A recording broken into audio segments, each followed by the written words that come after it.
Alrighty, what is up everybody? Welcome back to another episode of Board Games Are For Everybody, where this time, unlike the last video we did where we ended up going through Tutorial Island as a playthrough, we're actually going to do the rules read-through. Like I had said in the previous video for this, typically I'm not a big fan of reading through rulebooks, and while I'm not particularly explaining how to play the game, I am going to read through how to play the game. And I have to read it anyway, so I figure I may as well just do it on video for the people that it might help who are like me, because I would much rather listen to someone read through the rulebook than have to read through the rulebook myself. So that's what we're going to do. We're going to read through the rulebook that we've been going through. We have gone through all the contents and everything, all of our components, setting up the tutorial, and getting started, I'm going to say, is where we started, right?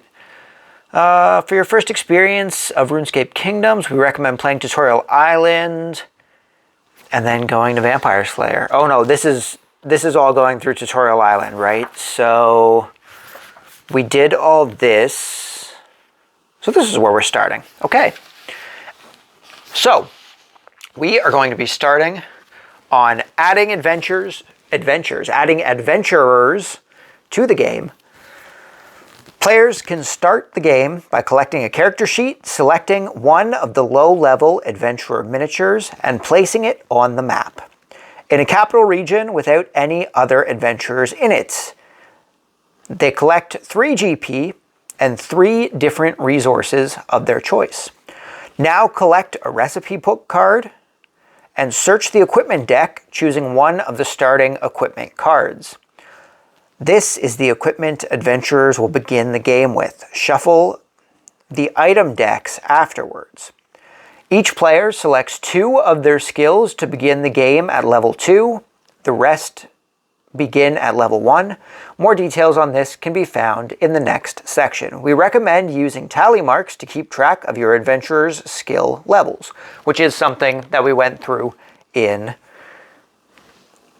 Tutorial Island, going over keeping tallies for our skills on the character sheets. I'm not going to set up my character right now. It's not going to be that hard to do. I'm just going to end up being a knight, and we're probably going to go with attack and defense, probably, as our first 2 skill points. So I'm going to be playing as the knight character, because knights are typically what I play as when I play these kind of adventure games. I think the knight's also, well, the knight character is also the one we started as in Skyrim. Anywho's, let's continue on. That's pretty much everything. It's just showing us our character sheet here, a basic starting weapon, which happens to be the bronze longsword, which is probably what we're going to go with too, and then our recipe book down in the corner here, which is one of those things that we were told to get in Tutorial Island, but was also told to put the card back up into the box, so not particularly helpful. Setting up the full game. This section describes the general setup of the game using the components for the first campaign, Vampire Slayer, as an example. Note that some of these steps may have already been completed if you played through Tutorial Island, like separating the exploration decks. Take the map board and place it in the center of the table, leaving the space for the card deck and the campaign board as shown below. Take a token in the lowest slot of the escalation track. Place a token in the lowest slot of the escalation track, not take a token. Place a token in the lowest slot of the escalation track. Take all of the cards from the box, separate and open the packs with the bronze longsword, a bird in hand, and gnome child on the front. Return the rest to the box. Do not shuffle any of these decks unless specifically instructed. Again, messed that up when we did the tutorial, didn't we?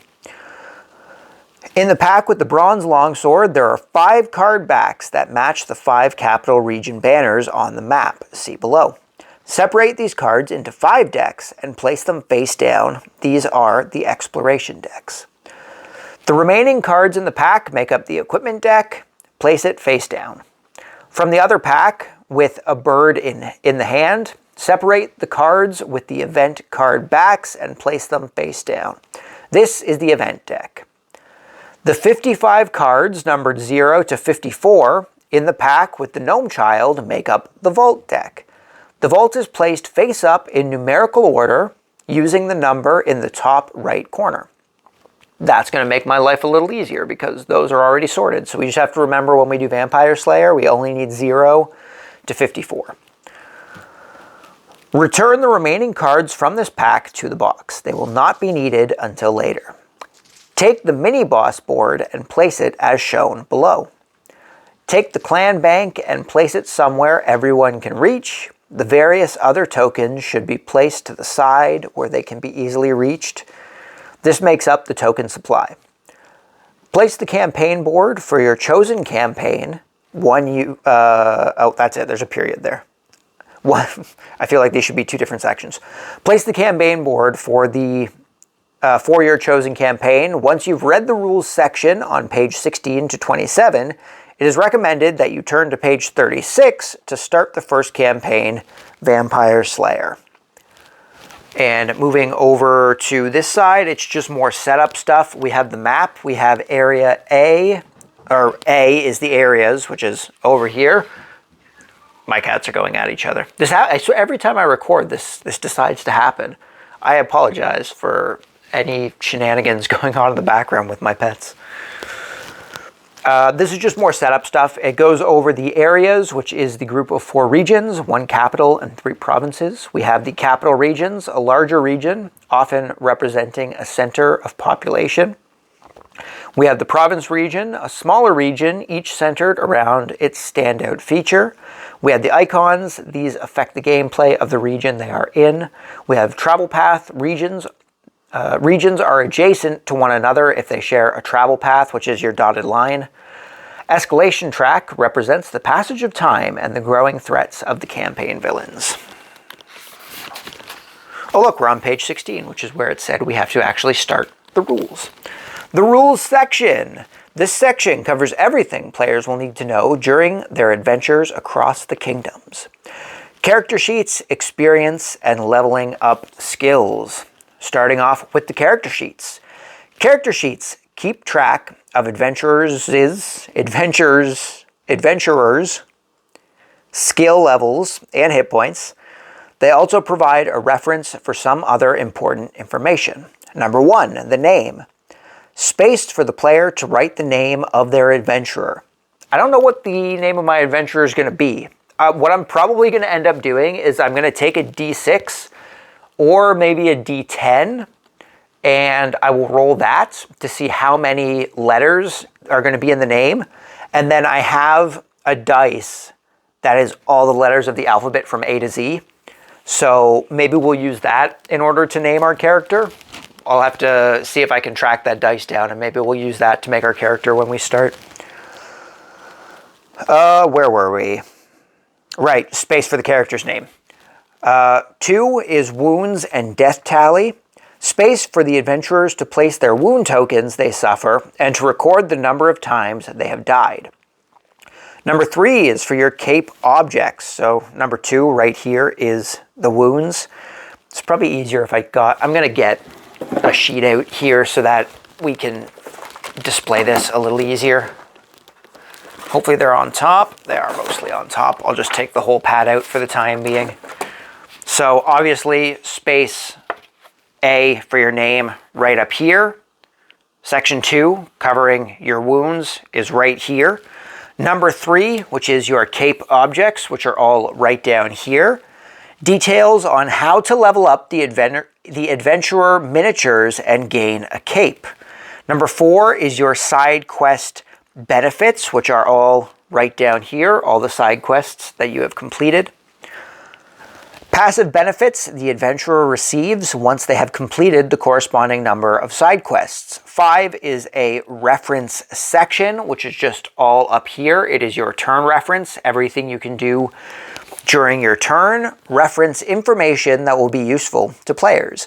6 is all of your skills, which are all down here. So we have all of our separate skills from melee, ranged, magic, defense, thieving, gathering, crafting, and cooking.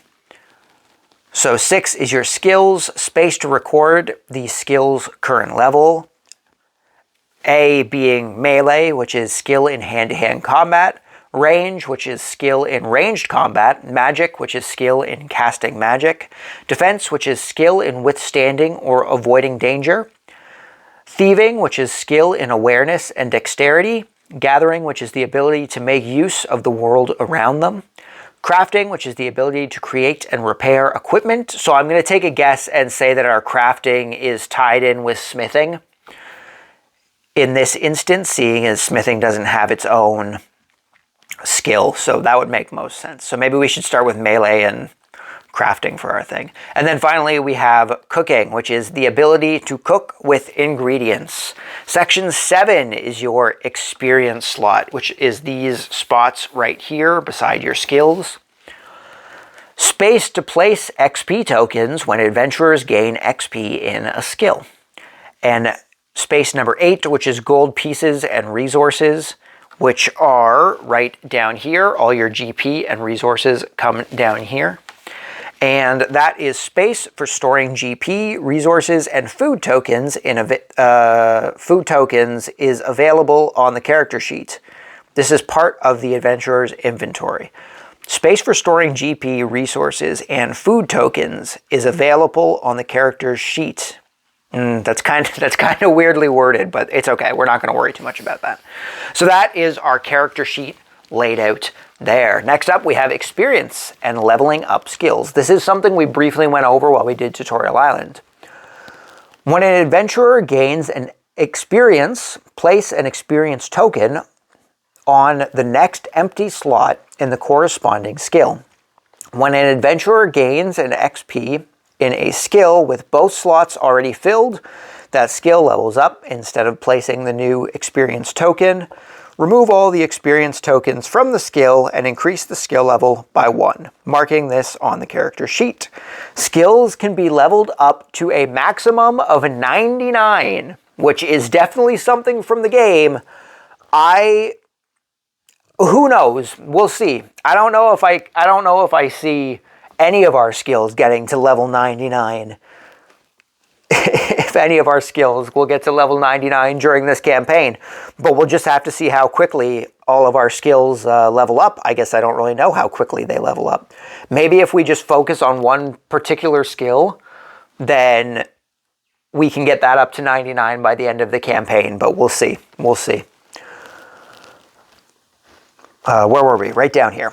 Every skill will be required by at least one adventurer at some point during the adventure. So we recommend that the adventurer keep this in mind and coordinate with each other when deciding which skill they should level.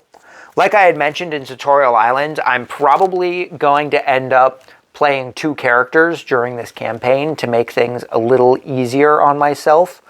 Because I think if we play on our own, getting from place to place to get all the resources we need before time runs out is going to be a problem. But time only advances when we actually stay at a capital city, like it said in Tutorial Island. So that might not be a problem, but we're probably going to play with 2 characters regardless. Capes and leveling up adventurer miniatures. The character sheet detail a number of cape objectives, which, as we were talking about when we were over there, are these right down here, which seem to be reach level 8 in any skill, reach level 3 in 8 skills, have 15 coins, have 1 of each of the 12 resources, or complete 4 side quests. The character sheet detail a number of cape objectives. When an adventurer achieves one of these objectives, they collect the cape cards. Place one in their inventory and return the rest to the box. They may then replace their miniature with the corresponding leveled up miniature. Each cape objective can only reward one adventurer in this way. Other adventurers must achieve a different objective to gain a cape and level up their miniature. Once an adventurer has a cape, they can't gain another if it would mean any other adventurer couldn't gain their first cape. We recommend marking which of the objectives have been achieved on the character sheet. Gold pieces and resources. Gold pieces represent the currency of Gailanor. When an adventurer gains a GP or gold piece, take a gold piece token from the supply and put it in the reserved space on the character sheet. When they discard or spend a gold piece, return the token to the supply. Do the same with resource tokens.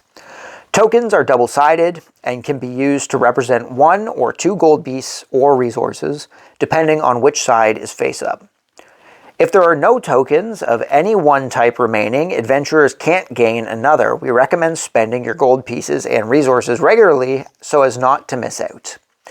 Adventurers' inventories. Adventurers can use the space around their character sheet as their inventory.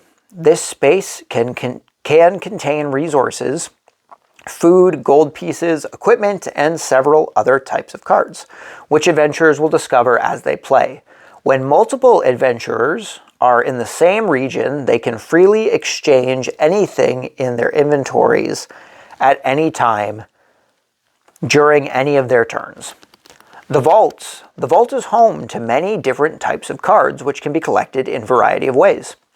When an adventurer is directed to collect one or more cards from the vault, search them until the card or cards with the corresponding number or numbers have been found, then return the rest in the same order. Vault cards can come in many different varieties, but do have some commonalities.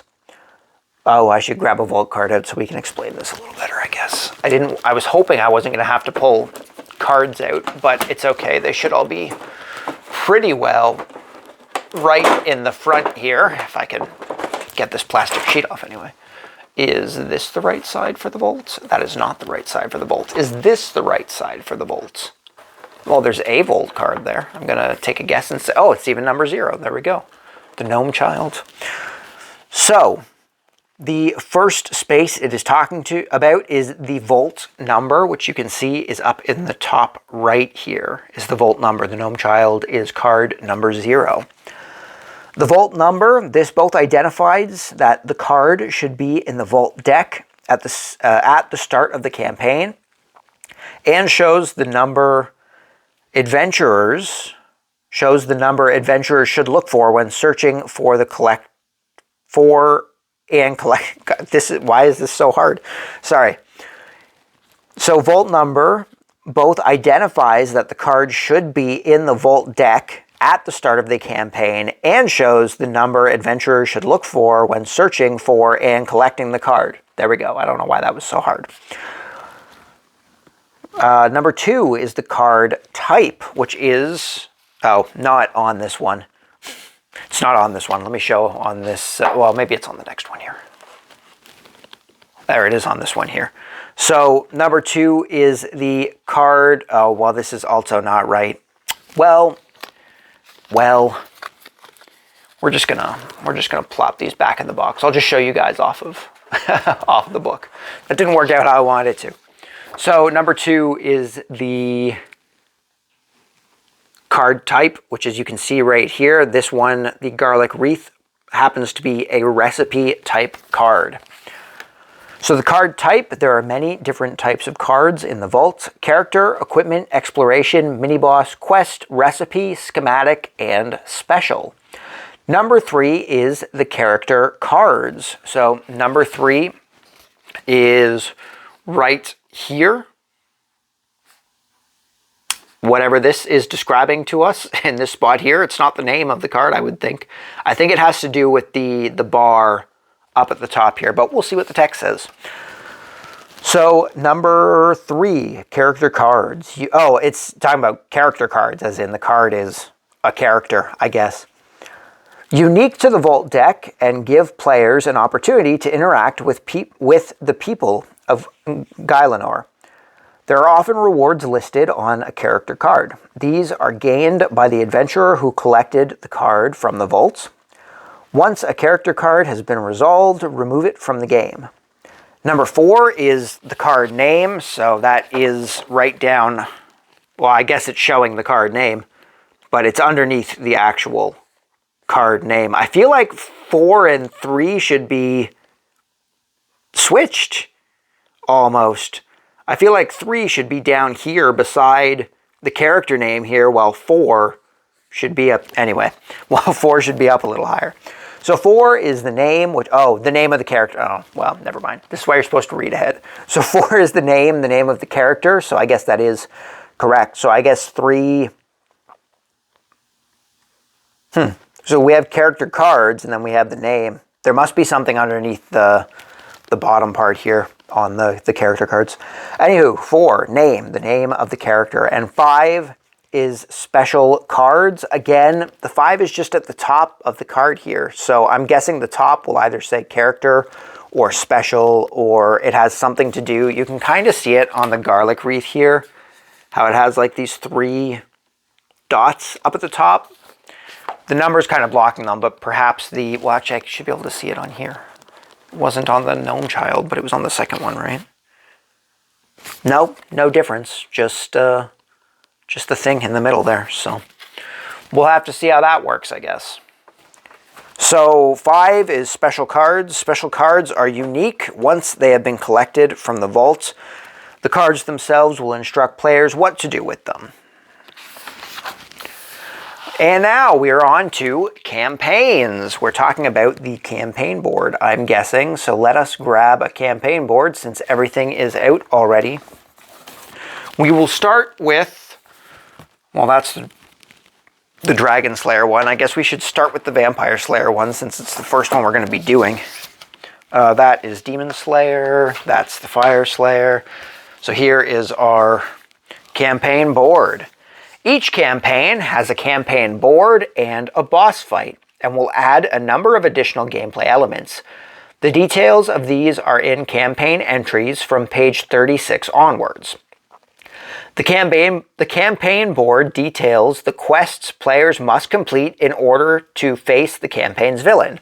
1 is the title of the campaign, which we can see right up here. The title is Vampire Slayer. 2 is the starting campaign quest. The first quest in a campaign is always the one nearest the top of the campaign board. So this is our starting quest, which happens to be, no, we're too far down, which happens to be Speak to Morgan. And then we have a bunch of subcategories for the starting campaign quest here. A being the title, so that is our title, Speak to Morgan. B being the descriptive text, which is all of our text down here. The people of Draenor Village live in constant terror, so on and so on. And then C is the details, a description of what the adventurers will have to accomplish in order to progress the quest. And that is the stuff down here. So it has to be an adventurer in Draenor Village with defense of 1 or more can perform the following actions. Speak to Morgan by collecting Vault card number 2. Number 3 on the board, which is over here, is the campaign quest objectives. We've got those right beside our objectives here. It's this little icon right here beside the objective. Each objective met is a step towards completing the campaign's quest. When an objective has been met, place a token, a RuneScape token, one of the RS red tokens there, in this slot. The campaign quest is complete with all objectives. The campaign quest is complete when all objectives have been met. Each objective can only be met once. Number 4, ordered objectives. Sorry, I said that kind of weird. Ordered objectives. Ordered objectives work the same as regular quest objectives, but must be completed in the order shown. So these are down here. So our ordered quests down here, once we get past the second part here, it seems to branch out into these 3 separate ones down here. So for example, in the event of the stake, we would have to have spoke to Evergreen first and then acquired the stake. So we have to speak to Evergreen before acquiring the stake. Number 5 is skill requirements. Some campaign quests can only be completed by an adventurer with a certain skill requirement. So like we said at the bottom of Speak to Morgan there, it requires a defense of 1. So that's that section down there. Number 6 is the skill test levels, which we have right down here underneath the stake. So skill test levels, some campaign quests can be attempted by an adventurer with any skill level, but will require skill tests. The test levels for these are indicated here. So for example, it was underneath the stake here. We have test levels sword 4 or defense 2, which we haven't gotten to combat in the rules yet, but that is something that we went over in Tutorial Island, was that we were able to do one or the other. So if you only had 2 defense, you could test 2 defense if you didn't have 4 attack. Number 7 is the campaign quest progression, which is on the left-hand side here. It is the 7. It is starting from here, Wreath of Garlic. So it actually looks like, opposed to just having order here, you have to go in order here as well, perhaps. Campaign quest progression. Campaign quests can't be attempted until the preceding quest has been completed. 8 is restricted progression. 8 we have over here. It seems to be right down at the bottom here, but we'll see what that is. Campaign quests linked to the previous one by a red progression line can't be attempted until all preceding quests have been completed. So it's this red line right here coming down to the actual Vampire Slayer part. It's saying we need to complete Wreath of Garlic, Stake, and the Hammer quests before we can move on to this bottom quest here. Danger cards, 9. We don't have any here, but it shows it kind of on the left-hand side here. There's a space for the danger card right there. Each campaign has a danger card detailing the unique rules for danger tokens in that campaign. Campaign quests can be attempted and completed by any adventurer. Occasionally, campaign quests will be continued by cards collected from the vault. Quests continued in this way can still be attempted by any adventurer unless otherwise stated. So, just down in this box here beside our Vampire Slayer campaign board. In the Vampire Slayer campaign, adventurers must first complete the Speak to Morgan quest, followed by the Speak to Dr. Harlow. They may attempt and complete Wreath of Garlic, Stake, and Hammer as they see fit. After completing these 3 quests, they may attempt Vampire Slayer to face down Count Draenor.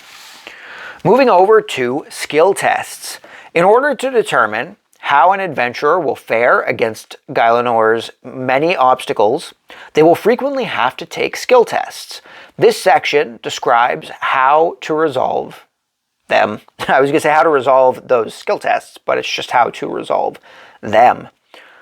So, I'm not going to pull a card out, but it is showing specific things here. So we'll just go through the actual book here. So for our skill test sections, we've got them right there at the top. Number 1, which is over on the right-hand side there above the crafting and cooking symbols, is the skill. The skill an adventurer must use for the test. There will be between 1 and 3 different skills/tests listed here. 2 is the test difficulty. You can see it right beside the skill icon there. It is the 1 or the 3 in the event of the cooking. How complicated this particular challenge is. Number 3 is the difficulty of the challenge, of the skill test. Shows how difficult the challenge is. So in regards to the foraging there, what's it actually called? Foraging is called gathering. In terms of the gathering skill, it has a difficulty of 7, and in terms of the cooking skill, it has a difficulty of 5, whereas the test level is 1 or 3. And then 4, which is on the left-hand side there, is your pass or fail. This is what happens if a test is passed or failed. Adventurers must prepare the test, make the dice roll, and determine the results. Preparing the test. 1. Identify the skill used in the test. If there is more than one skill/test shown, the adventurer may choose which they will take. Compare the adventurer's skill level with the test level and work out how many skill dice they will roll. The skill, it is the skill level, right? The test level is the level that has to correspond with the level of the skill that you have. So think of the test level as the skill level, which I actually think is what it said here. Compare the adventurer's skill level with the test level. It's right there. So you want, well, it'll go through it here.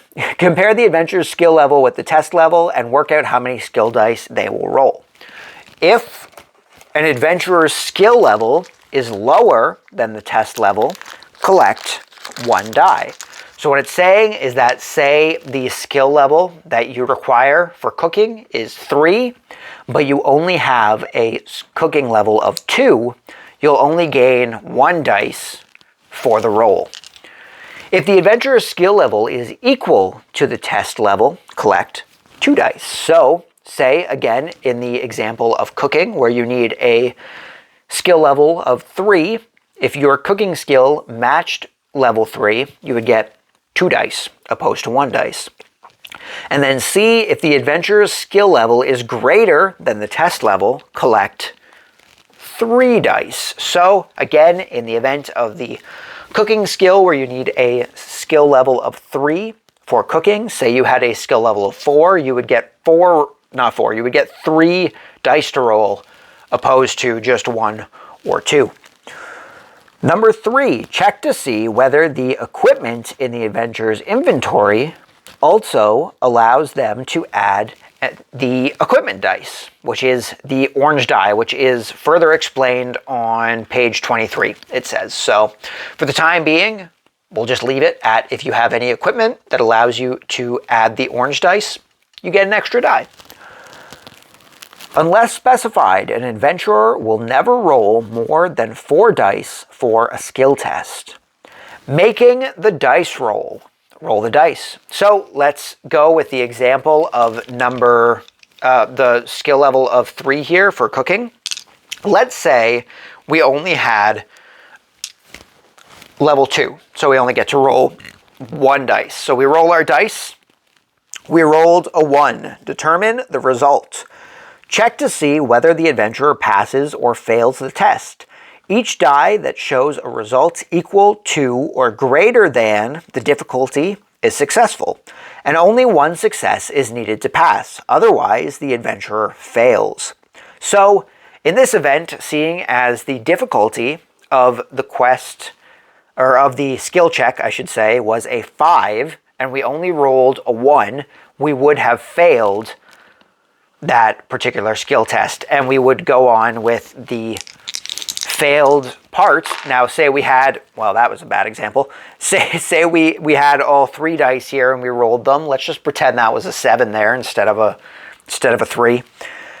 And that single die is, oh no, because it's a 5. Ignore me. Say that one single die was a pass since we need a 5 or higher.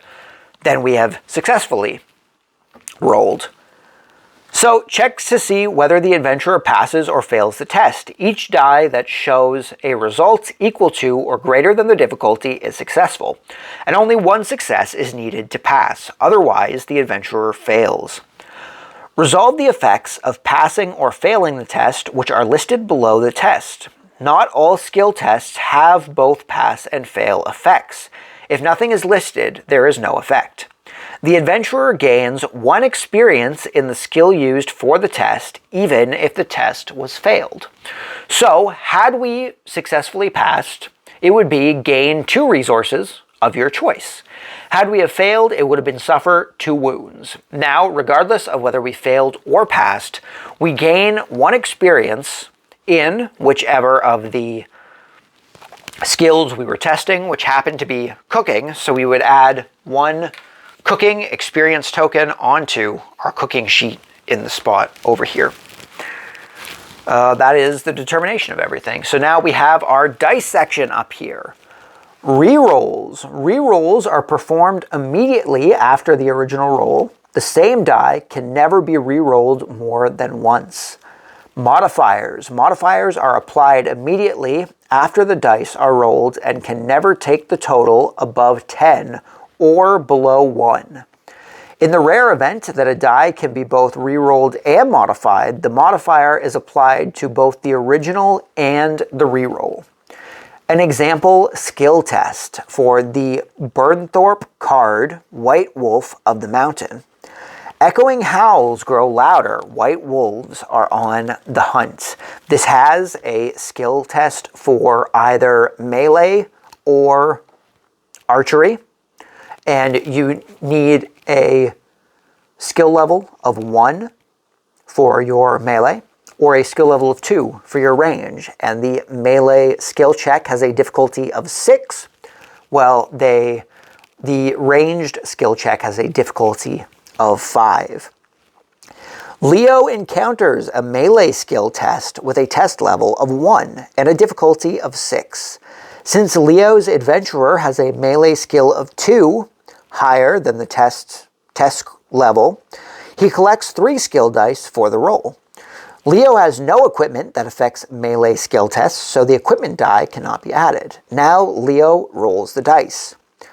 Leo checks the results of the dice. One die shows a 3, lower result than the difficulty of 6, so it isn't successful. The other 2 dice show a 6 and 7. Fortunately, this is equal to and greater than the difficulty, meaning both are successful. Since at least one of the dice rolls was successful, the test has been passed, and Leo collects a meat token thanks to the pass effect, which was indeed gain a meat token. Now that the test has been resolved, Leo's adventurer gains 1 melee XP since he took on the melee skill test. We are now on page number 20, starting up with taking a turn. Players will take turns with their adventurer to interact with the game. The turn order is determined at the beginning of each campaign, with the player who most recently played RuneScape or old school RuneScape. I keep forgetting that they made an updated version of RuneScape. I've been playing old school RuneScape my whole life, and I think I stopped playing in that time where it evolved into the new RuneScape. So I've only ever played old school RuneScape. I don't think I've ever played the new one. Turn order is determined at the beginning of each campaign, with the player who most recently played RuneScape or old school RuneScape taking the first turn. This is the same throughout that campaign. An adventurer's turn plays out in the following order. Number 1 is to move. The adventurer may move to an adjacent region. Number 2 is to explore or perform a quest action. The adventurer must either explore the region they are in or perform a quest action in that region, if there is one available. Sorry.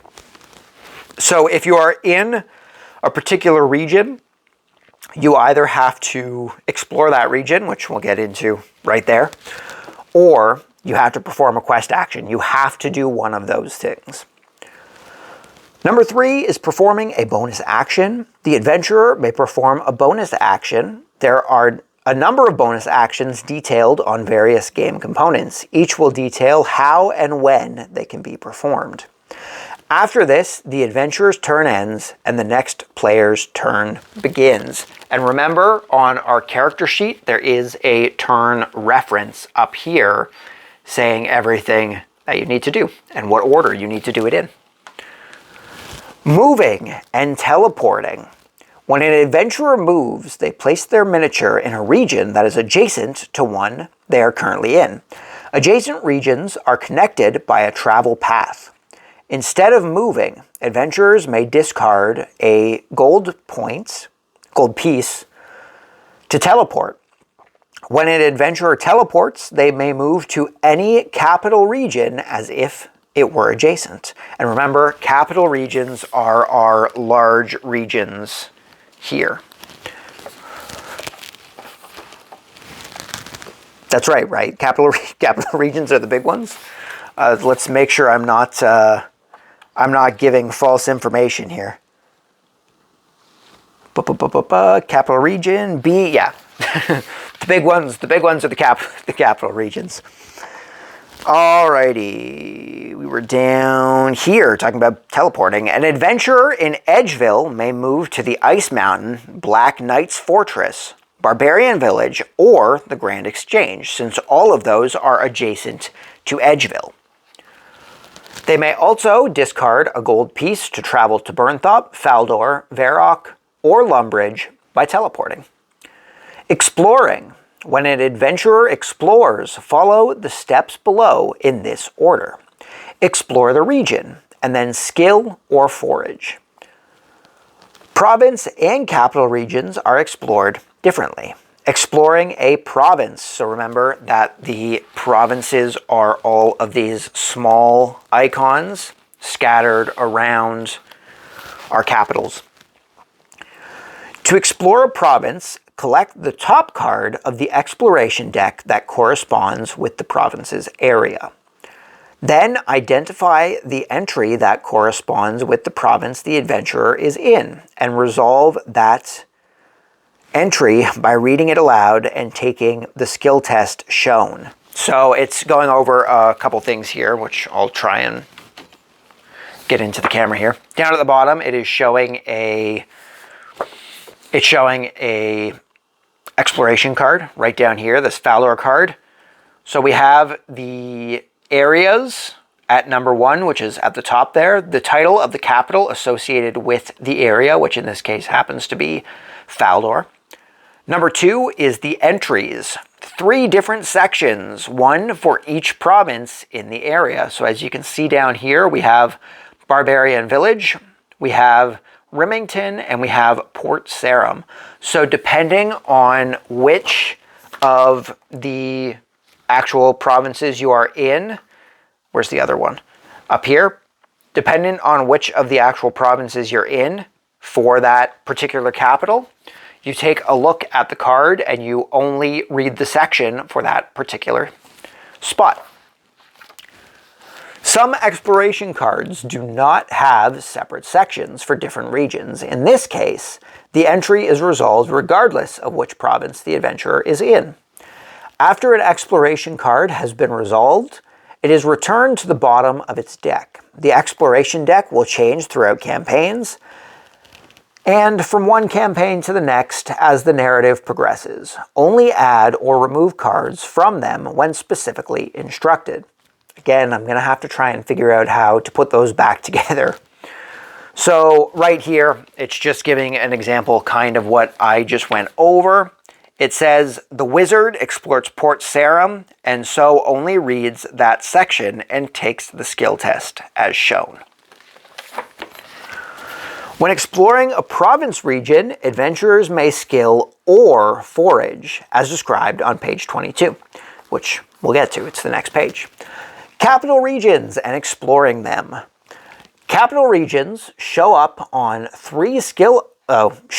to 3 skill icons on their left and right side. You can kind of see it on the Edgeville banner here in the thing. We've got range, defense, gathering, and then we have thieving, melee, and then we have coins as well, which we'll get to.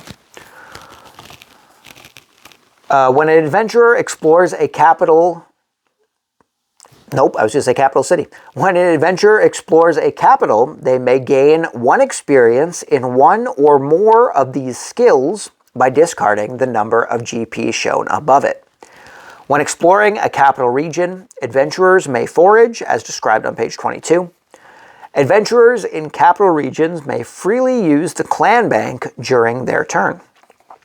Each time an adventurer ends their turn in a capital region, they must advance the escalation track by 1. See escalation track on page 26. The clan bank.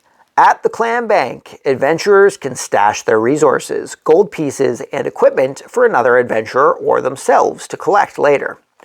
An adventurer may take any number of their resources, gold pieces, or equipment cards from their inventory and put them into the clan bank, or take any number of these from the clan bank and place them in their inventory. Anything can be collected from the clan bank by an adventurer in any capital region, regardless of which region it was originally stashed in. Now, something it didn't say on here that I believe it did go over, maybe it'll be on the next page, but I believe it did go over while we were doing Tutorial Island, is that you are not allowed to pay for more than one skill from the same side. Where, like down here, it does say you can pay for one or more. It's possible that just for Tutorial Island, it was trying to tell us that you can't do that. But I believe what it said in Tutorial Island was that you can either pay, like you can pay for 1 GP for one of the things on its side, and you can pay 2 GP for one of the things on its side for a total of 3 GP, but you can't spend 3 GP on, like, say, just archery. You can only use 1 GP for 1 archery each time that you're there. So I think you can spend multiple GP. You're just only allowed to skill a level once per time you're in a capital, which it didn't really go over here. And I believe in Tutorial Island, it said you're only allowed to put 1 experience point onto each thing per time you're in the capital, opposed to just saying, well, here's 20 GP or whatever it would be, and gaining 20 experience in your range. I believe that's what it said in Tutorial Island. So we've gone over the clan bank. Let's head over to page 22. Foraging and skilling. There are 8 provinces with different skill icons and 7 with resource icons shown at the bottom of the banner. Each capital has a different resource icon. As you can see in the book here at the bottom of the, not quite in frame there, at the bottom of the farmland, it has an egg, whereas at the bottom of the wizard tower, it has a skill for magic. When an adventurer explores a province or capital with a resource icon, they may forage. If they do, they gain 1 of the corresponding resources or 1 gold piece. When an adventurer explores a province with a skill icon, they may skill. To do so, the adventurer must discard between 1 and 3 different resource tokens. They then gain a number of experience in the corresponding skill, equal to the number of discarded tokens. So you either have to discard a gold piece, it said, correct? The adventurer must discard between 1 and 3. Nope, different resource tokens. So you can't spend gold pieces. You have to spend, say, an egg or a meat or a rock. Resources like that. Exploring a capital. Example. The skiller explores Lumbridge and wants to gain experience in cooking and defense. They discard 1 gold piece for 1 cooking experience and 2 gold pieces for 1 defense experience, discarding 3 gold pieces in total. They then gain a wood resource token by foraging the region. They don't have much use for wood at the moment, but another adventurer in their party might, so they put the wood token in the clan bank. At the end of their turn, they must advance the escalation track by 1 since they are in a capital region. And it just shows some examples down here of using your gold in order to get the cooking and the defense. And then it just shows putting stuff into the clan bank there. Performing a quest action. Quest actions are specific to the components they are listed on. Usually a campaign board or side quest as action. Often, these can only be attempted by an adventurer in a specific region or with a specific skill level. Take care to plan which adventurer is best suited to attempt a certain quest action. Quest actions are performed instead of exploring, and adventurers can't forage or skill when performing one. So just under that, it has the example of speaking to Morgan, which is part of our Vampire Slayer campaign quest, and the requirement is that an adventurer must be in Draenor Village with a defense of 1. So as you can see, the character piece is in fact in Draenor Village. We can't see their stats, but Presumably they have a defense of 1, because you have to start at a defense of 1. Action example. This quest action can only be performed by an adventurer in Draenor Village, with a defense of at least 1. Since the wizard is in Draenor Village and all skills start the game at level 1, they can perform the action by collecting a card from the vault as described. After reading and resolving the vault card, the wizard has finished performing the action. Bonus actions. Adventurers can attempt up to 1 bonus action during their turn. Bonus actions are individually detailed on several different game components. Some of the most common bonus actions are crafting with a schematic or upgrading equipment, cooking a recipe, using the Grand Exchange, or accepting a side quest. To perform a bonus action, follow the instructions detailed on that specific component. Most of the time, your adventurer won't have any bonus actions to take. Often, a quest or bonus action will involve taking a skill test. The ones that do will include details of the test. Equipment and schematics. Equipment. An adventurer can gain a rarity, nope, not a rarity. An adventurer can gain a variety of benefits from the equipment cards in their inventory, most commonly adding the equipment die, which is that orange die, as we went over before, to their skill tests. Add the orange die to melee skill tests of level 6 or below. That's just showing an example of an equipment card that has the particular die addition on it. Some equipment can only be used by an adventurer with a certain skill level. If this is the case, the equipment will detail it. There are 4 different types of equipment: weapon, armor, accessory, and cape. Normally, there's no restriction on how many types or pieces of equipment an adventurer can use. During boss fights, adventurers are more limited in how many pieces of equipment they can use at once. More information on how equipping and equipment types affect boss fights can be found on page 30. Schematics. Adventurers can use their crafting skill to create equipment with any suitable schematics and materials in their inventory. This can also be part of a quest. Crafting equipment is a bonus action and can be performed by following the instructions on the schematic or equipment card. So we have an example of, I want to say, a schematic down here, or possibly an equipment card. But as you can see on number 1, it is the material or resource. So a list of all materials or resources the adventurer must have in their inventory to attempt to craft the equipment. And number 2 is the skill test. So the skill test the adventurer must pass to craft the equipment. The pass or fail entries will also detail what happens to the listed materials. Occasionally, equipment can only be crafted by an adventurer with a high enough skill level. This will be detailed on the schematic. Moving over to page 24 with upgrading equipment. Some equipment cards can be upgraded, including the starting equipment, in the same way as an equipment would be crafted with a schematic.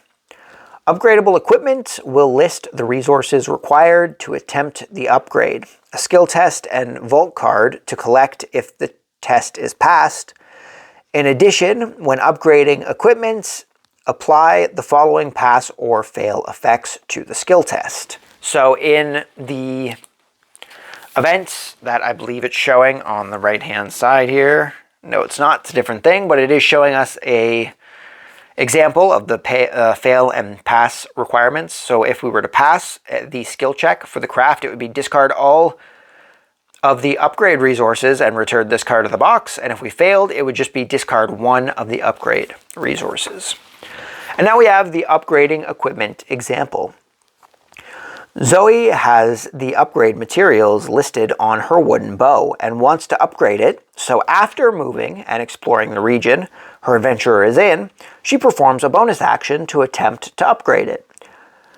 She takes the crafting skill test and passes. Following the instructions on the pass effect of the skill test, she collects the upgraded equipment card from the vault, then discards the wooden bow and the resources she used to upgrade it. Then she gains a crafting XP as usual, seeing as you gain experience for any skill test that you do. Recipes. Recipes allow an adventurer to cook with ingredients in their inventory. In the same way, schematics allow adventurers to craft weapons. When an adventurer successfully cooks food, they gain the corresponding type of food token. Cooked meals, which I guess is represented by the lobsters, which are there, or rations, which are represented by whatever the rations are represented by, a pie. It looks like a pie. So cooked meals are represented by the lobsters, and rations are represented by the cooked pies. Cooking a recipe is a bonus action and can be performed by following the instructions on a recipe card. Number 1, oh, it's showing the recipe book here. So, number 1, we have the ingredients, a list of all the ingredients the adventurer must have in their inventory to attempt to cook the recipe. And number 2 is the skill test, so the skill test the adventurer must pass to cook the recipe. Occasionally, a recipe can only be cooked by an adventurer with a high enough skill level. This will be detailed on the recipe. Cooked meals, the lobsters. An adventurer may discard a cooked meal token from their inventory at the beginning of their turn to heal 2 wounds. Cooked food cannot be eaten during a boss fight. Rations. During a boss fight, instead of moving or performing a combat action, an adventurer may discard a ration token to heal 3 party hit points. Further explained on page 33. The Grand Exchange. In addition to being a province like any other, the Grand Exchange allows adventurers to buy, sell, and trade their resources. Adventurers in the Grand Exchange may perform a bonus action to use it. Discard, oh, I guess there's a list of different bonus actions that can be taken at the Grand Exchange here. So, discard a resource to gain another, discard a resource to gain a gold piece, discard 2 gold pieces to gain a resource, or discard 5 gold pieces to draw the top 4 cards from the equipment deck, add 1 to their inventory, and shuffle the rest back. That's pretty good, eh? 5 gold pieces, though. You gotta hope that there's some good stuff at the top of the equipment deck, I guess. Side quests. Adventurers can undertake side quests to help the people of Guylenor. Completing side quests is never a requirement in progressing through a campaign, but will give adventurers useful rewards to help them along. Okay, we have side quests to go through here now. Our big list of side quest things. So we have, nope, that's the recipe book. There we go. We have side quests over here. So this is our side quest card. So we have 1, which is the title. We have 2, which is down here-ish. If my finger's in the right spot, it's kind of being blocked, which is the descriptive text. We have 3, which is kind of at the top left there, which is the length. Side quests are classed as either short, S, medium, M, or long, L. This should give adventurers an idea of their undertaking before they accept one. Number 4 is the difficulty of the quest. It is the second thing listed right beside our quest length there. An adventurer makes their way through the campaign's side quests will begin to increase. As adventurers make their way through the campaign, side quests will begin to increase in difficulty. Novice is an N, intermediate is an I, hard is an H, and very hard is a VH. Number 5 is the rewards we will receive, which is the third thing that is next to our difficulty rating there. When a side quest is complete, the adventurer gains the reward listed here. The reward can also be an indicator of which skill may be tested during the quest. Number 6 is our quest instruction. It's right down there in the middle of the card. How an adventurer should proceed through the side quest. And number 7 is our campaign icon, which is up on the top right of the card there. Side quests are added to the game, which will form and evolve. Oh no, too far. Side quests are added to the game, which will with each campaign. The icon shows which campaign the side quest is associated with, Vampire Slayer being VS, Demon Slayer being DS, Flame Slayer being FS, or Dragon Slayer being DRS.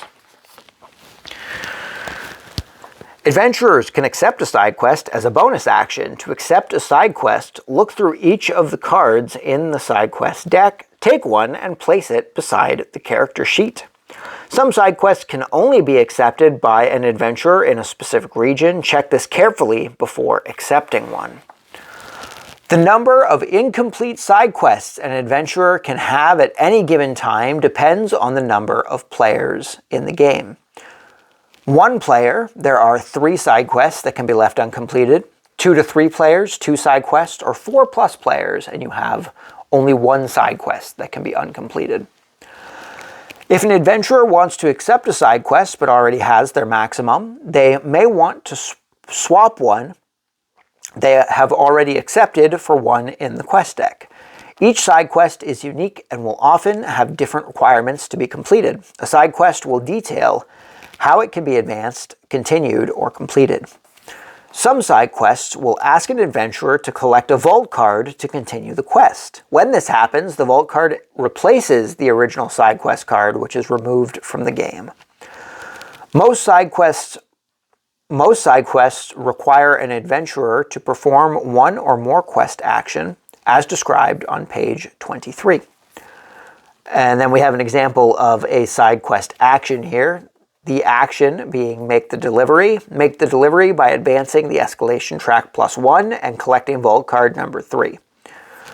So in this example, it's saying that you have to advance the escalation track by 1, and then you get to take T3 from the vault, which is a tutorial one. So we would have went over that in Tutorial Island. Other side quests require adventurers to visit or perform a specific action in certain regions. When they have the side quest, that was a comma, while they have the side quest. When an adventurer achieves this, place a RuneScape token over the corresponding icon on the side quest card and keep track. Also something we went over in the Tutorial Island in the example of making the rounds. There were 4 different places we had to visit. So as we visited each place, we put a RuneScape token over that visited place. If an adventurer is placed in a region for any amount of time, they have visited the region. This does not have to use an action or bonus action. The adventurer with the side quest has already visited Rimington and Melzar's Maze, but hasn't gotten to White Wolf Mountain or Burnthop. Hold this up here. It kind of shows they only have the 2 spots on the card covered and 2 uncovered. So they still have to return to those other 2 spots there. Side quests complete. After an adventurer completes a side quest and gains the reward, return the side quest card to the box. Side quest benefits. As we remember, this was something that was on our character sheet here. All of our side quest benefits right here. When an adventurer completes a side quest, they add a tally to this section of their character sheet to keep track of the total number they have completed. Adventurers gain the benefits detailed here once they have completed the corresponding number of side quests. Completing side quests usually grants adventurers equipment resources. Oh, that's a comma. Usually grants adventurers equipment, resources, and allies useful for completing campaign quests. Complete them if you can. Escalation and danger. Escalation. Each campaign has a unique escalation deck that represents the growing threat posed by the campaign's villain. There will always be a RuneScape token on the escalation track. Each time a rule advances the escalation track, move the token up a number of slots as indicated. When it reaches the top, reset it to the lowest slot, collect the top card from the escalation deck, read it aloud, and resolve any effects detailed on it. Then place the card face up next to the escalation track over any previously resolved escalation cards. The cards in the escalation deck are numbered starting from 0 on the top card and are drawn in ascending order. So starting from 0, then 1, then 2, so on, so forth. So, example of an escalation card right here. We have the title at number 1, up on the top left there. Number 2, up in the top right there, is the peril and order number. The peril level will affect the overall ending of the game. At the end of each campaign, players will be prompted to take a note of the peril level. The escalation cards in each deck are ordered according to these numbers. Number 3 is the descriptive text, which is just under the title there. A narrative explanation of what's happening. And number 4, which is at the bottom there, kind of in the middle, is the effects. The effects to resolve when the card is first drawn. Peril. There are multiple possible endings after the Dragon Slayer campaign at the end of the game. Depending on the final peril level, take care not to let it rise too high. Dangerous regions. Several effects can cause danger tokens to be placed on a region, marking the region as dangerous. Danger tokens have different effects from campaign to campaign, with each detailing their effect on the specific danger card. So we have just an example of a danger card over here, the Dread card. In the Vampire Slayer campaign, adventurers roll fewer dice when taking skill tests in dangerous regions.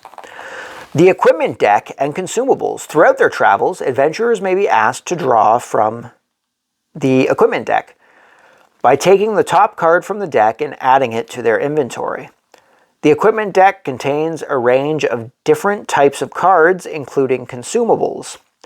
There are a variety of benefits an adventurer can gain from using a consumable. Read each consumable card carefully to see when it can be used and how it might help.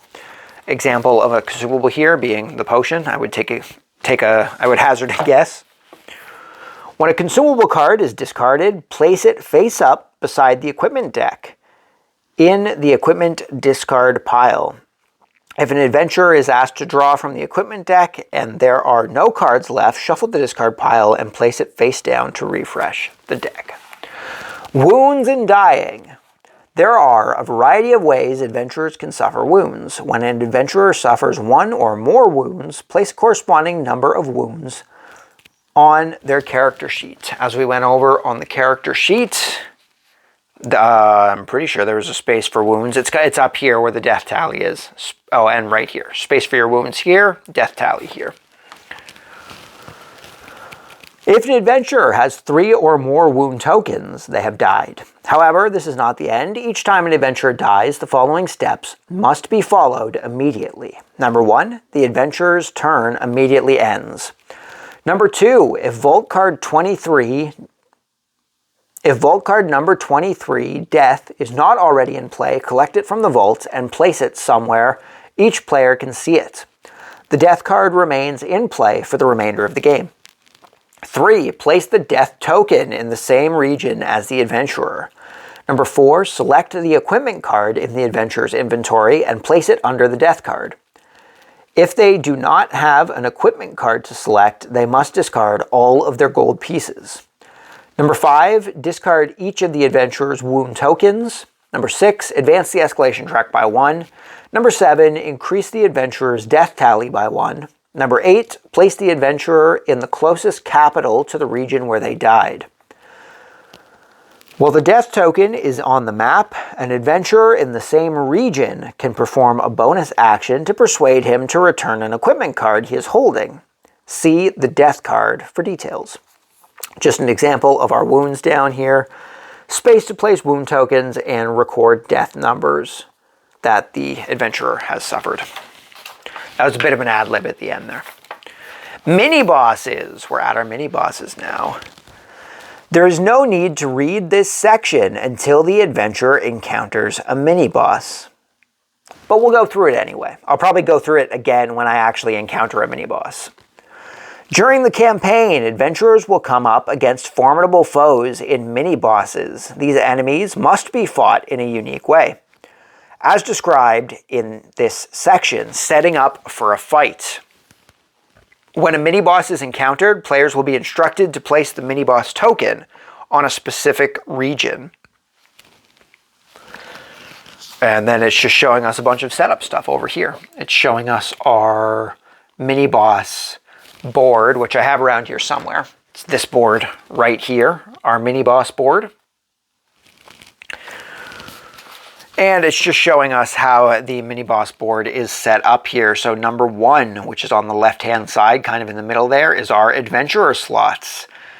Spaces to place the adventurer miniatures. Number 2 are our party benefits. That's kind of down at the bottom in the middle there. Table of cumulative benefits from having more than one adventurer in a fight. Number 3 is the action slot. It's kind of in the middle up at the top on the right-hand side there. Spaces to place the mini-boss action cards. And number 4, up at the top left there, is the hit point track. The mini-boss's remaining hit points. Before entering the fight, an adventurer will collect a mini-boss card as instructed by the quest. This card will detail the mini-boss's starting hit points, which mini-boss action cards to collect and place on the mini-boss board, and the rewards adventurers will receive if they defeat it. Keep the mini-boss card until it has been defeated.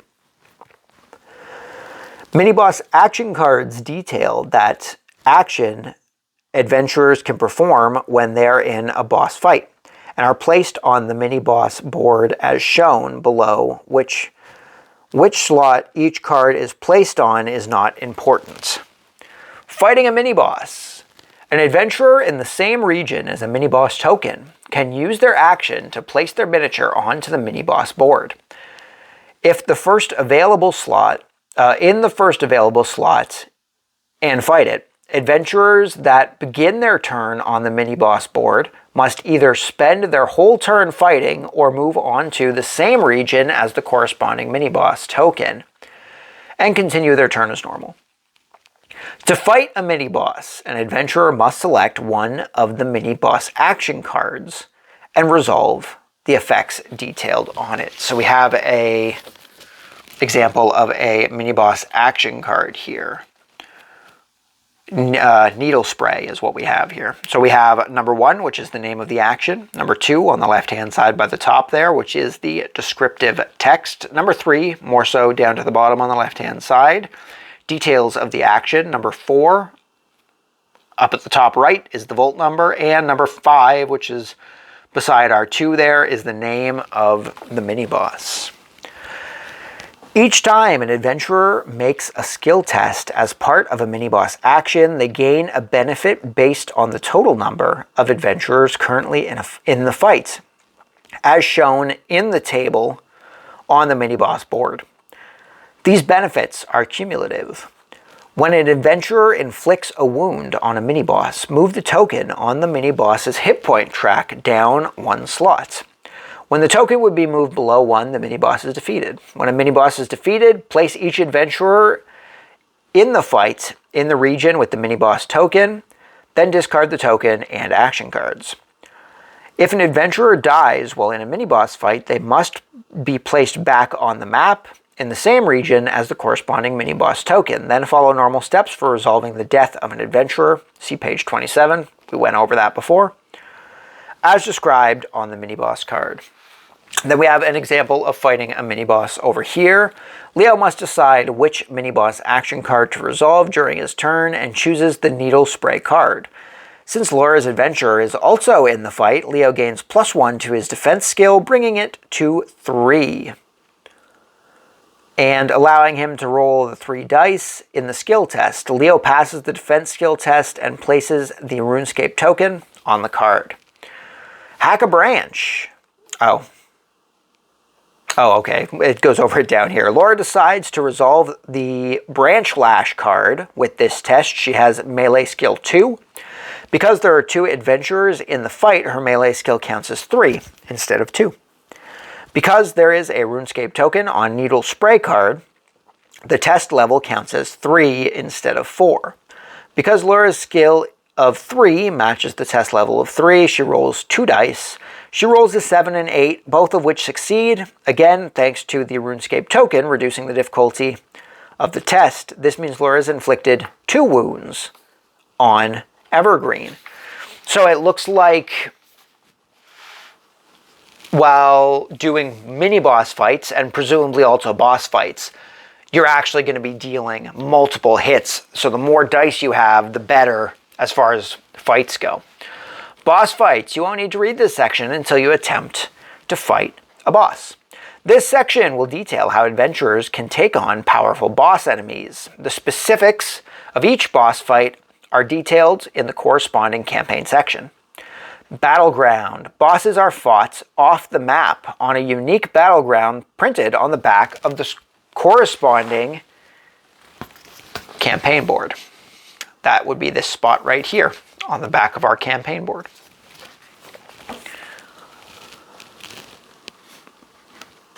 Where were we? Right here. To begin a boss fight, clear everyone from the campaign board and flip it over. Oh, clear everything from the campaign board and flip it over.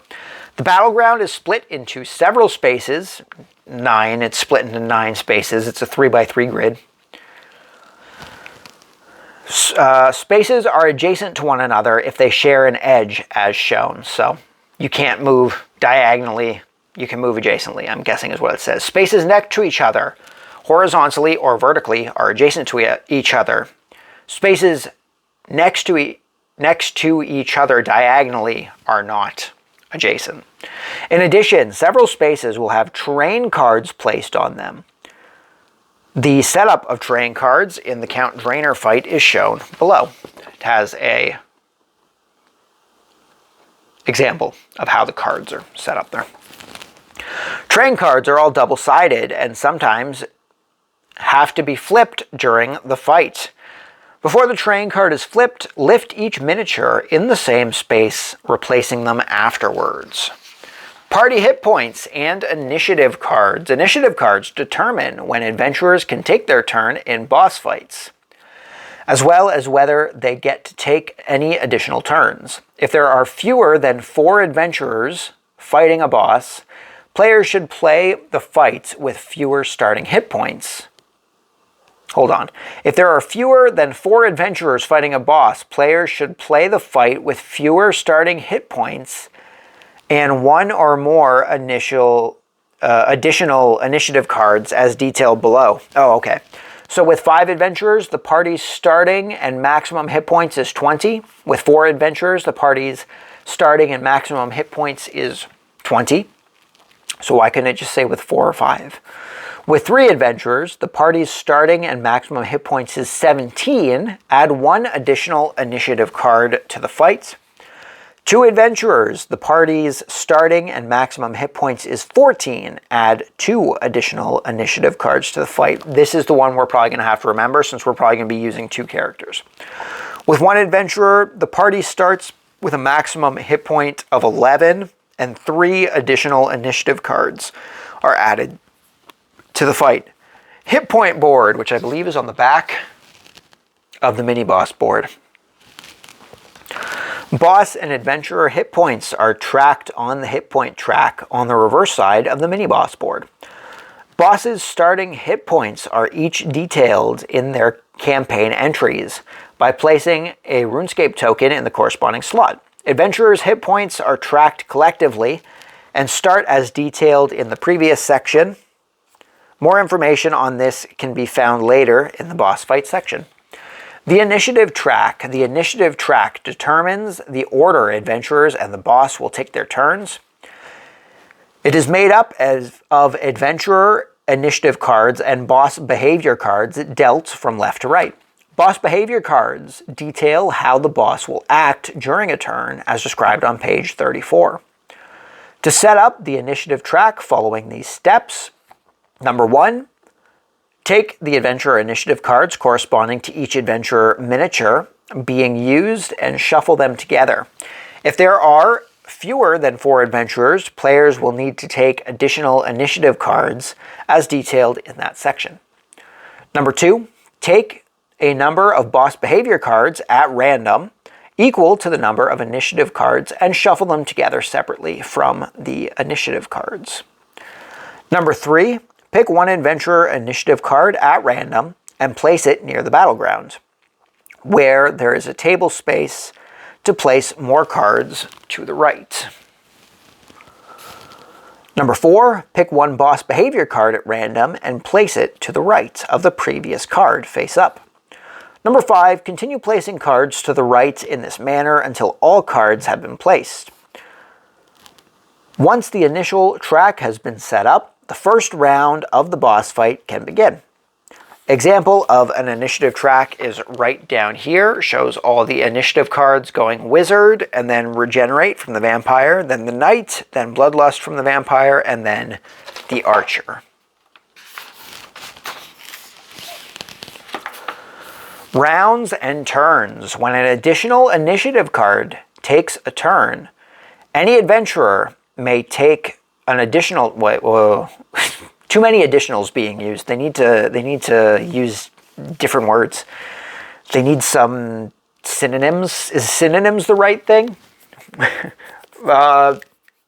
Whatever it is a thesaurus is for. They need some different words.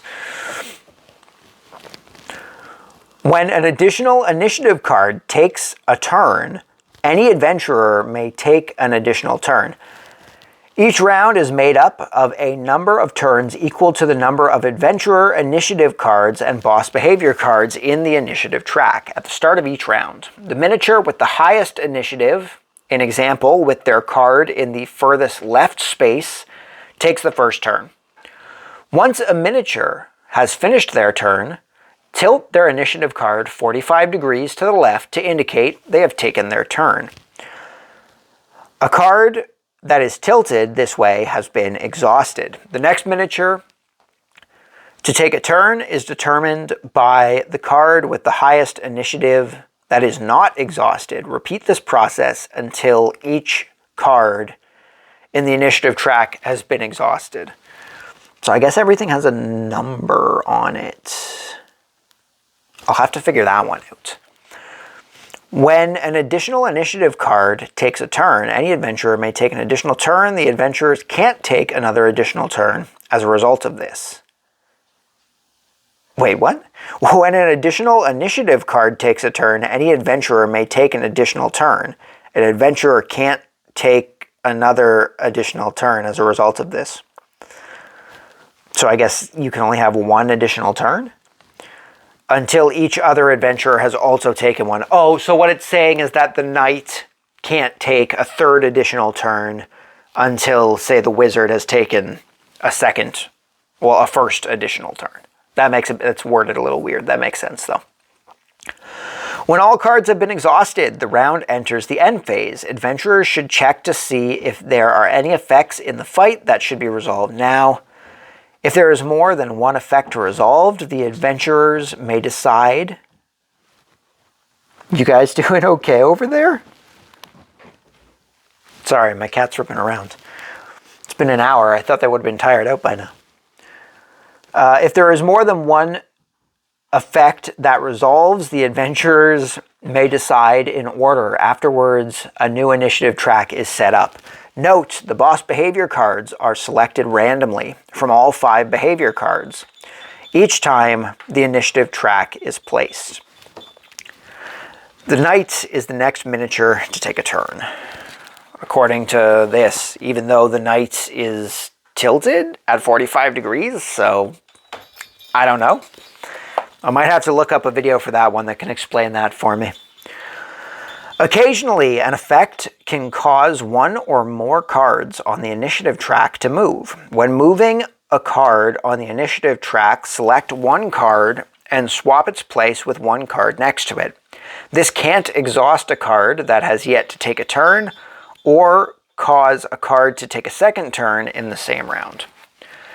An adventurer's turn. So many bells, I'm so sorry. An adventurer's turn.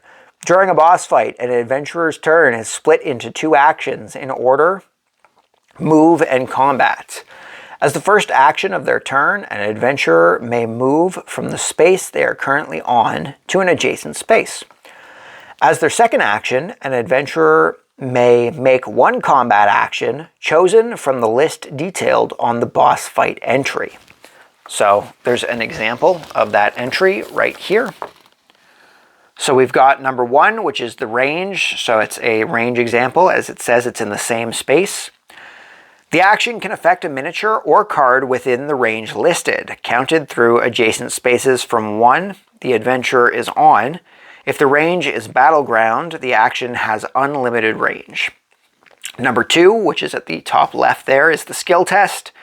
Each action requires that the adventurer pass a skill test, and number 3 is the pass effect. Boss action skill tests usually only have an effect if the skill test is passed, and often give a great benefit for more successful dice, unlike regular skill tests. Equipment combat actions. Some equipment cards detail a combat action that can be used in a specific boss fight. An adventurer equipped with one of these cards can make the combat action shown there. The example it is using is the stake. Number 1 is the combat action down at the bottom left there. The combat action and fight it can be performed in. And then number 2 is the details of the combat action. Experience in a boss fight. Adventurers never gain experience for taking a skill test during a boss fight. They will instead gain experience when the boss is defeated. Rations. During a boss fight, instead of moving or performing a combat action, you may discard a ration or one of the cooked pies to heal 3 party hit points. Boss hit points. A boss's remaining health is tracked by their hit point track as shown. Hit point track. When an adventurer inflicts a wound on a boss, move the RuneScape token on the boss hit track down 1 slot. If a boss heals a wound, move the token up 1 slot. This can't cause the token to move above the 20th slot. When the token is moved below 1, the boss is defeated, and an adventurer should read the corresponding section of the boss fight entry. Enrage. Each boss fight has an enrage effect representing the boss enemies reacting to the circumstances of the fight. When the token is first moved onto or below the enrage slots, which is shown here, it is the 5. The boss's enrage rule takes effect. The enrage effect for each boss is different and detailed in their names. It is possible for an enrage effect to take effect in other ways, which will be detailed in the boss fight entry. It is never possible for enrage to take effect more than once in a single fight. And we have an adventurer's turn example here. Laura's adventurer begins their turn by moving 1 space. This brings her to range 1 of Count Drainer, within the range of the magic attack.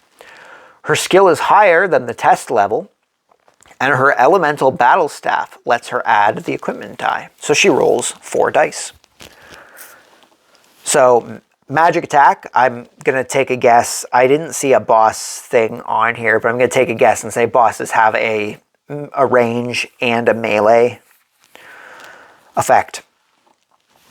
Magic attack, it's going over the magic attack. Laura rolls a 1, 3, 8, and 10. Since 2 dice were successful, Count Drainer suffers 2 wounds. In addition, since she rolled at least 1 success, she may move Count Drainer into an adjacent space of her choice.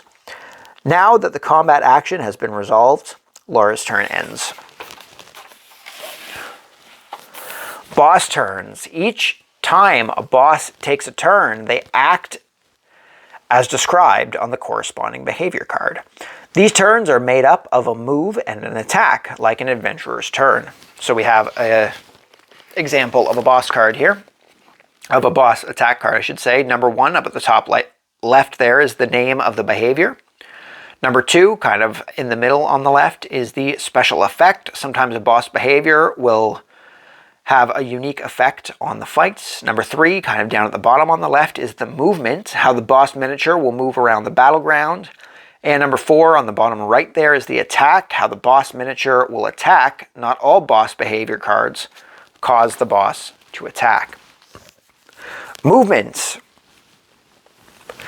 When a boss moves, they will either move towards an adventurer in relation to the initiative track or into a specific space.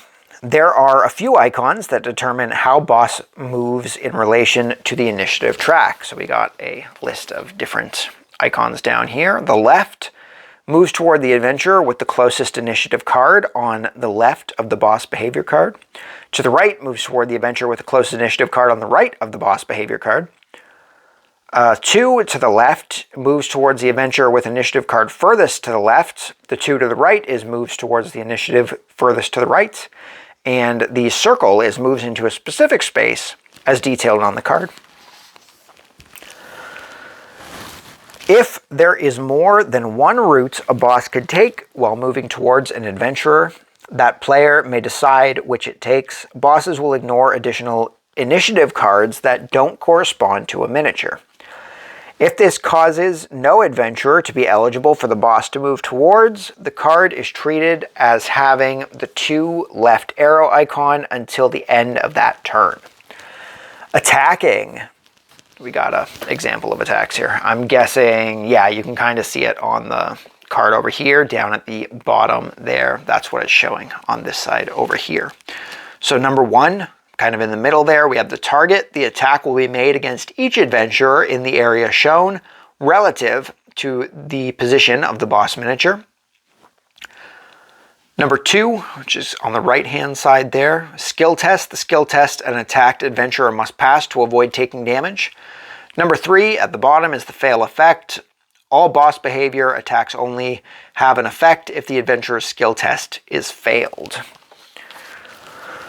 There are a number of different areas a boss attack can target. Oh, we got more things here. So one circle is the same space the attack target each adventurer on the same space as the boss. A horizontal, which is 3 horizontally aligned. This attack targets each adventurer on a space horizontally aligned with the boss. Vertical is each vertically aligned with the boss. The grid, this attack targets each adventurer on the battleground space highlighted with a red, just a red square, so I guess it would be this one being in the middle one. See, these are both red? I think it would just be this one though.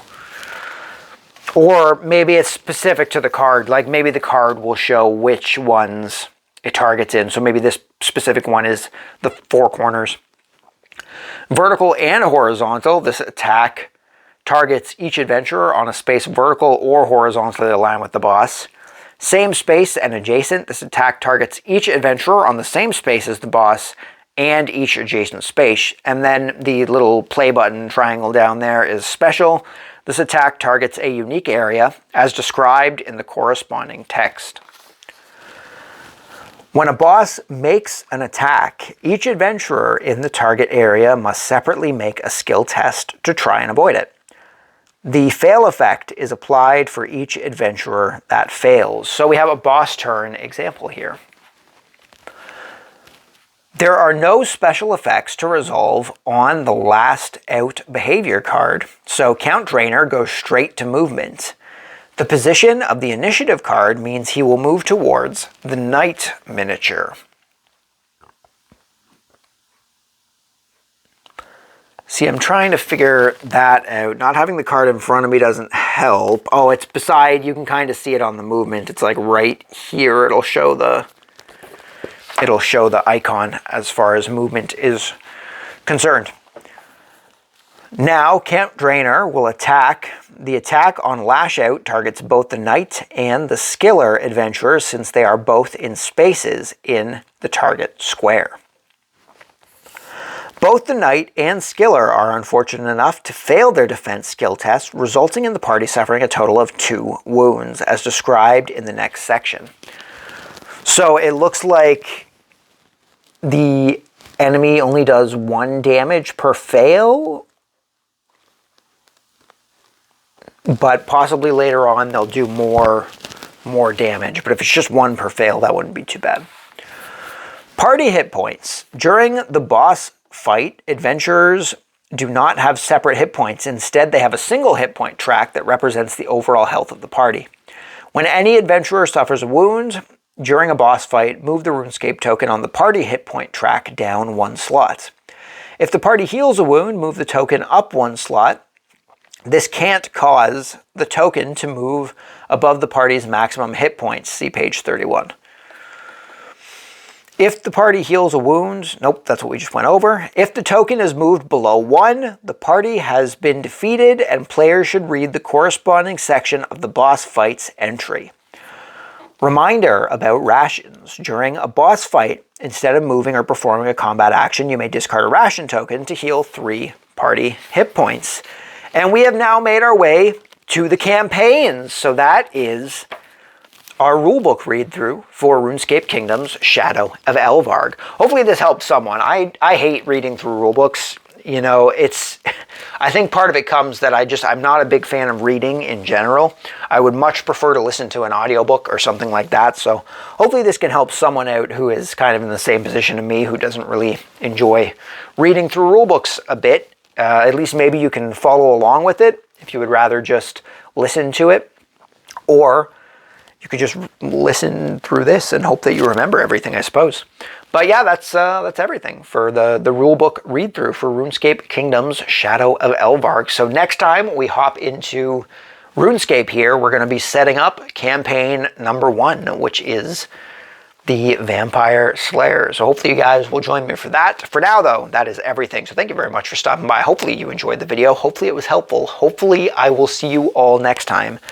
If you're over on Instagram, you can follow me at Board Games Are For Everybody. Over there, we just post games that we're playing, as well as stuff that we pick up, which we haven't been picking up much lately, but we have been playing a little bit more. So we've been posting what we've been playing over there. You can check that out if you want. Come leave a like or comment or whatever. We'll talk about some games.